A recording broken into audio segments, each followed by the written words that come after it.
Hebrews 8. In speaking of a new covenant, he makes the first covenant obsolete.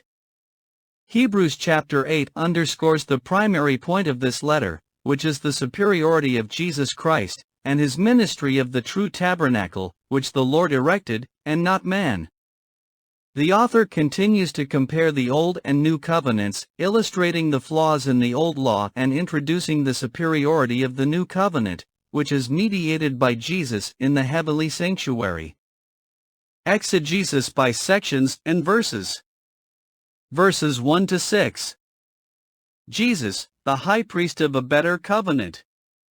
The author begins by stating that the main point of this letter is that Jesus is seated at the right hand of the throne of God, and he is a minister in the true tabernacle, set up by the Lord, not by man. The author contrasts Jesus with earthly priests, who only serve as a copy and shadow of the heavenly things. Jesus' ministry is superior, because he is the mediator of a better covenant, enacted on better promises.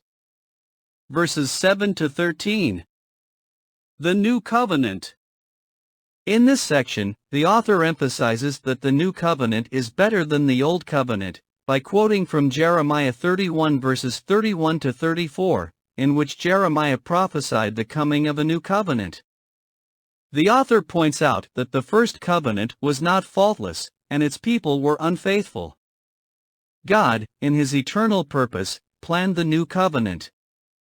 The new covenant was different than the old covenant, as God's laws would be written in the minds and hearts of his people, rather than on tablets of stone. Overall summary. Hebrews chapter 8 centers around the superiority of Jesus' priesthood and his mediation of a better covenant.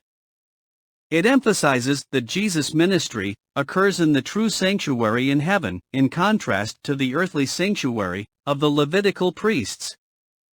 By quoting the prophecy from Jeremiah, the author makes it clear that the old covenant was insufficient, necessitating a new covenant. The new covenant, with better promises, is characterized by a change of man's hearts and minds, a personal relationship with God, and total forgiveness of sins. This underscores the profound benefits of Christ's redemptive work.